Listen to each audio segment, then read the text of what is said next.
नमस्कार दोस्तों, हिंदी साहित्य चैनल पर आप सभी हिंदी मित्रों का स्वागत है। दोस्तों, जैसा कि स्क्रीन पर आप देख पा रहे हैं कि हिंदी साहित्य के इतिहास लेखन की पद्धतियां, जी हाँ, आज हम इसी विषय वस्तु पर बात करेंगे कि जो हिंदी साहित्य का जो इतिहास लिखा गया था उसमें जो लेखकों ने किन किन पद्धतियों का सहारा लिया।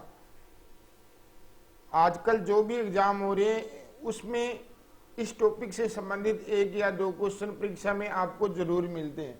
तो इस वीडियो में इन लेखन पद्धतियों के बारे में बात की जाएगी, जो कि महत्वपूर्ण पद्धतियां इस वीडियो में बताई गई है। अच्छे से इस वीडियो को देखिएगा, आपका जो भी डाउट है इस वीडियो में बिल्कुल क्लियर होगा।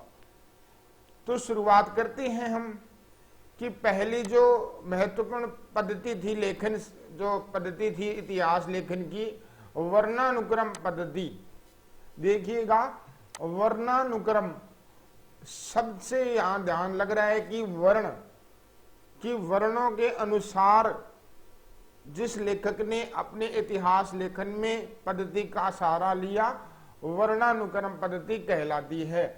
इस पद्धति को वर्णमाला पद्धति भी कहा जाता है। जिस प्रकार आपने देखा होगा शब्दकोश या जिसे डिक्शनरी हम कहते हैं कि उसमें हमें कोई भी शब्द को खोजना होता है तो हम उसे आसानी से खोज लेते हैं। क्यों खोज लेते हैं? क्योंकि उसमें वर्णमाला जो पद्धति अपनाई जाती है, सबसे पहले स्वर, उसके बाद में जो व्यंजन है, इस प्रकार वर्णों के क्रम के अनुसार शब्दों को सेट किया जाता है।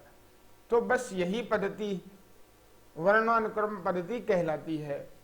इसमें लेखकों, कवियों का परिचयात्मक विवरण उनके नामों के वर्णानुक्रम के अनुसार किया जाता है कि जो लेखकों और कवियों का जो नाम है उसका जो पहला वर्ण है उसके अनुसार, वर्णानुक्रम के अनुसार उनका जो विवरण दिया जाता है।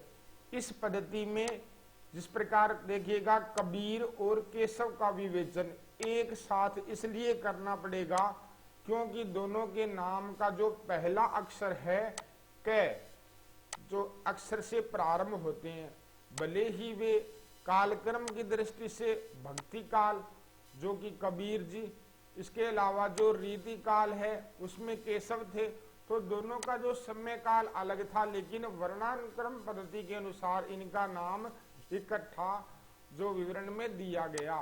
कवियों में अलग अलग कालों से संबंधित है। तो गारसा दे तासी एवं शिव सिंह सेंगर ने अपने इतिहास ग्रंथों में वर्णानुक्रम पद्धति का ही प्रयोग किया है। जिस प्रकार दोस्तों आप जानते होंगे कि जो गारसा दे तासी का नाम सबसे पहले हिंदी साहित्य के इतिहास में लिया जाता है। हिंदी साहित्य की दीर्घकालीन गाथा को सूत्रबद्ध रूप से स्पष्ट करने का सर्वप्रथम जो प्रयास किया था गारसा दे तासी ने किया था। इनका जो इतिहास ग्रंथ था इस्तवार दे ले लिटरेचर हिंदुस्तानी नाम का था, जो इन्होंने फ्रांसीसी भाषा में लिखा था। ध्यान रहे, गारसा दे तासी का यह ग्रंथ कालक्रमानुसार न होकर कवियों के वर्णानुक्रम से है। जिस प्रकार आपको बताया गया, कालक्रमानुसार इतिहास की पहली शर्त है और वर्णानुक्रम का प्रयोग शब्दकोश में होता है। इसी प्रकार शिव सिंह सेंगर का जो नाम हमने आपको बताया कि इन्होंने जो इतिहास ग्रंथ लिखा वर्णानुक्रम पद्धति में, तो इनकी जानकारी भी थोड़ी जान लीजिएगा। शिव सिंह सेंगर ने शिव सिंह सरोज नामक ग्रंथ की रचना की थी, जो प्रथम बार सन 1878 ईस्वी में किस प्रकाशन से प्रकाशित हुआ था? नवल किशोर प्रेस लखनऊ से प्रकाशित हुआ था। और इसमें ध्यान देने योग्य बातें यह है कि इसमें 800 जो पूर्वार्ध में, इस जो इतिहास ग्रंथ के पूर्वार्ध में 838 कवियों की रचनाओं के नमूने संग्रहित है और इसमें जो उत्तरार्ध भाग है उसमें 1003 कवियों का जीवन परिचय दिया गया है। इसमें से ध्यान रखिएगा, शिव सिंह सरोज से पूर्व भी किसी भी ग्रंथ में इतने कवियों का परिचय नहीं दिया गया था। अतः शिव सिंह सरोज को हिंदी साहित्य के इतिहास का प्रस्थान बिंदु कहा गया। बहुत ही महत्वपूर्ण प्रश्न यहाँ से बनता है कि हिंदी साहित्य के इतिहास का प्रस्थान बिंदु किस ग्रंथ को कहा गया, तो शिव सिंह सरोज आपका सही आंसर होगा। इसी प्रकार आगे चलते हैं। जो वर्णानुक्रम पद्धति है, इस पद्धति से लिखे हुए इतिहास ग्रंथ अनुपयोगी, दोषपूर्ण माने जाते हैं, क्योंकि ऐसे इतिहास ग्रंथ साहित्यकार कोश तो कहे जा सकते हैं, परंतु उन्हें इतिहास ग्रंथ कहना अनुचित है कि वर्णक्रम, जो वर्णों के अनुक्रम के अनुसार जो इनका जो परिचयात्मक विवरण दिया गया, इन्हें हम साहित्यकार जो कोश तो कह सकते हैं, लेकिन इतिहास ग्रंथ कहना अनुचित है। अब देखिएगा, जो हिंदी साहित्य के इतिहास लेखन की जो दूसरी लेखन पद्धति आती है, कालानुक्रमी पद्धति, इसमें क्या होता है, इस पद्धति में कवियों एवं लेखकों का विवरण ऐतिहासिक काल क्रमानुसार तिथि क्रम से होता है कि कालानुक्रमी का मतलब काल के अनुसार, समय के अनुसार तिथि क्रम से लेखकों और कवियों का जो विवरण होता है। इसमें क्या होता है, प्राय कृतिकार की जन्म तिथि को आधार मानकर ही इतिहास ग्रंथ में उसका क्रम निर्धारण किया जाता है। जो कालानुक्रमी पद्धति है, उसमें जॉर्ज ग्रियर्सन एवं मिस्र बंधुओं ने इसी पद्धति पर अपने इतिहास ग्रंथ लिखे थे। जहां हम बात करेंगे डॉक्टर ग्रियर्सन द्वारा जो लिखित ग्रंथ था, modern vernacular literature of northern Hindustan, जो 1888 ईस्वी में प्रकाशित हुआ था, इसे हिंदी साहित्य का प्रथम इतिहास माना गया है। ध्यान रखिएगा, जो जॉर्ज ग्रियर्सन ने अपने ग्रंथ में कवियों और लेखकों का जो काल क्रमानुसार वर्गीकरण है, उसमें साहित्यिक प्रवृत्तियों को स्पष्ट करते हुए काल विभाजन किया है, इसलिए इसे हिंदी साहित्य का प्रथम इतिहास ग्रंथ कहा गया। एक और बात ध्यान में रखिएगा, डॉक्टर ग्रियर्सन ने जो ये इतिहास ग्रंथ लिखा था, modern vernacular literature of northern Hindustan, इसके लेखन में सर्वाधिक सहायता शिव सिंह सरोज से इन्होंने ली थी। 951 कवियों में से 886 कवि शिव सिंह सरोज से लिए गए, केवल इन्होंने 65 कवि अन्य स्रोतों से लिए हैं।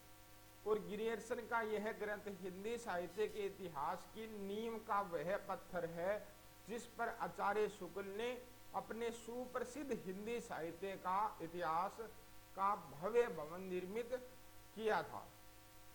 इसी प्रकार हम बात अगर करें मिस्र बंधुओं की, इन्होंने भी कालानुक्रमी पद्धति के अनुसार अपना इतिहास ग्रंथ लिखा था। तो 3 ये सगे भाई थे, कौन कौन, गणेश बिहारी मिश्र, श्याम बिहारी मिश्र और सुखदेव बिहारी मिश्र, तीनों ये सगे भाई थे, इसलिए इन्हें मिश्र बंधु के नाम से जाना जाता था। मिश्र बंधुओं ने मिश्र बंधु विनोद नामक हिंदी साहित्य का एक वृत्त इतिहास ग्रंथ लिखा, जिसे 3 भागों में इन्होंने प्रकाशित करवाया था। तो इसके जो पहला जो भाग था प्रकाशित हुआ था 1913 ईस्वी में। इसके बाद में जो 3 भाग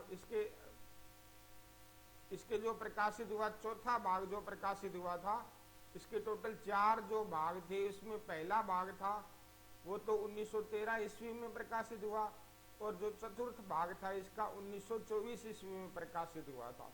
और इस इतिहास ग्रंथ में कुल मिलाकर 4591 कवियों और लेखकों का विवरण दिया गया है। इसी प्रकार हम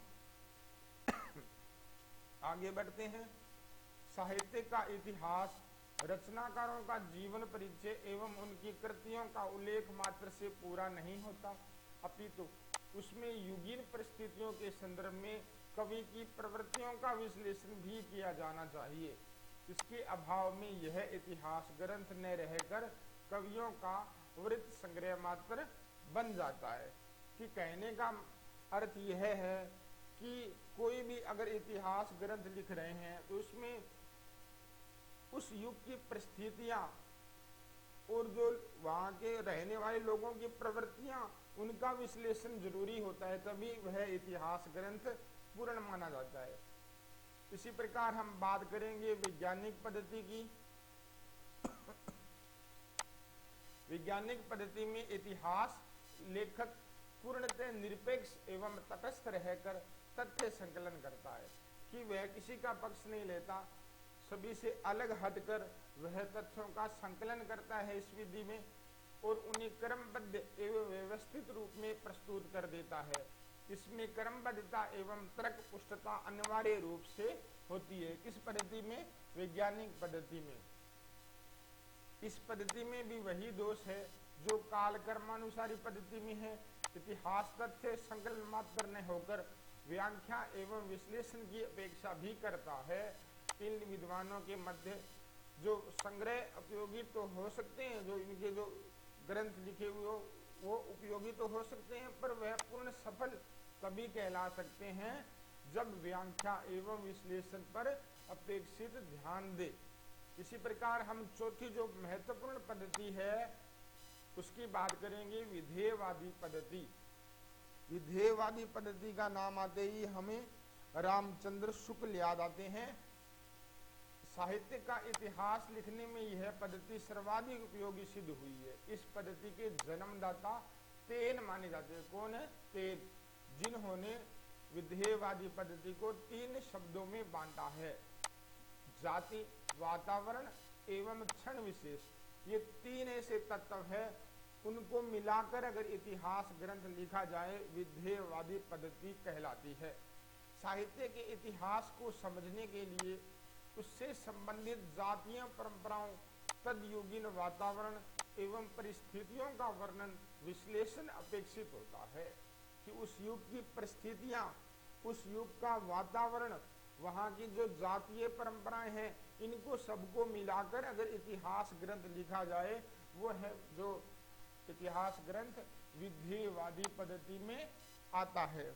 अगर हम रामचंद्र शुक्ल जी की बात करें तो आचार्य रामचंद्र शुक्ल जी ने पहले नागरी प्रचारणी सभा द्वारा प्रकाशित हिंदी शब्द सागर की भूमिका के रूप में हिंदी साहित्य का विकास लिखा था।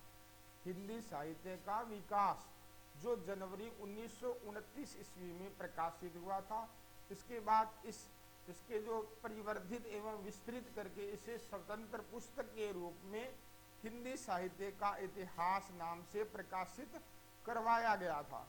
और हिंदी का सर्वाधिक सुव्यवस्थित अगर हम बात करें लोकप्रिय इतिहास आचार्य रामचंद्र शुक्ल कृत हिंदी साहित्य का इतिहास माना जाता है। तो दोस्तों, इन्होंने हिंदी में साहित्य का इतिहास लिखने की इस पद्धति का जो आचार्य रामचंद्र शुक्ल ने ही किया था हिंदी में अगर हम बात करें, उन्होंने कवियों की प्रवृत्तियों का विश्लेषण तदयुगीन मतलब उस समय के अनुसार परिस्थितियों एवं वातावरण के परिप्रेक्ष्य में किया था। उनके अनुसार प्रत्येक देश का साहित्य वहां की जनता की चित्तवृत्ति का संचित प्रतिबिंब होता है। आदि से अंत तक इन्हीं चित्तवृत्तियों की परंपरा को तर्कते हुए साहित्य परंपरा के साथ उनका सामंजस्य बिठाना ही साहित्य का इतिहास कहलाता है। तो दोस्तों, ये 4 प्रकार की महत्वपूर्ण पद्धतियां थी हिंदी साहित्य इतिहास लेखन में। इनके आधार पर लेखकों ने अपने अपने ग्रंथ जो इतिहास के ग्रंथ लिखे। आपको अच्छी तरह से इन 4 पद्धति के बारे में जो विषय वस्तु है वो अच्छी तरह से क्लियर हो गई होगी। हमें आशा है कि आप इस वीडियो को ध्यान पूर्वक अगर अध्ययन करेंगे तो आप अच्छी तरह से समझ जाएंगे। तो दोस्तों, अगर आपको हमारे द्वारा ये कोशिश की गई है जो वीडियो के माध्यम से समझाने की, अगर आपको अच्छी लगे तो इस वीडियो को ज़्यादा से ज़्यादा अपने हिंदी मित्रों की ओर शेयर कीजिएगा। धन्यवाद दोस्तों, जल्द मिलेंगे नए वीडियो के साथ। तब तक के लिए धन्यवाद। जय हिंद, जय भारत।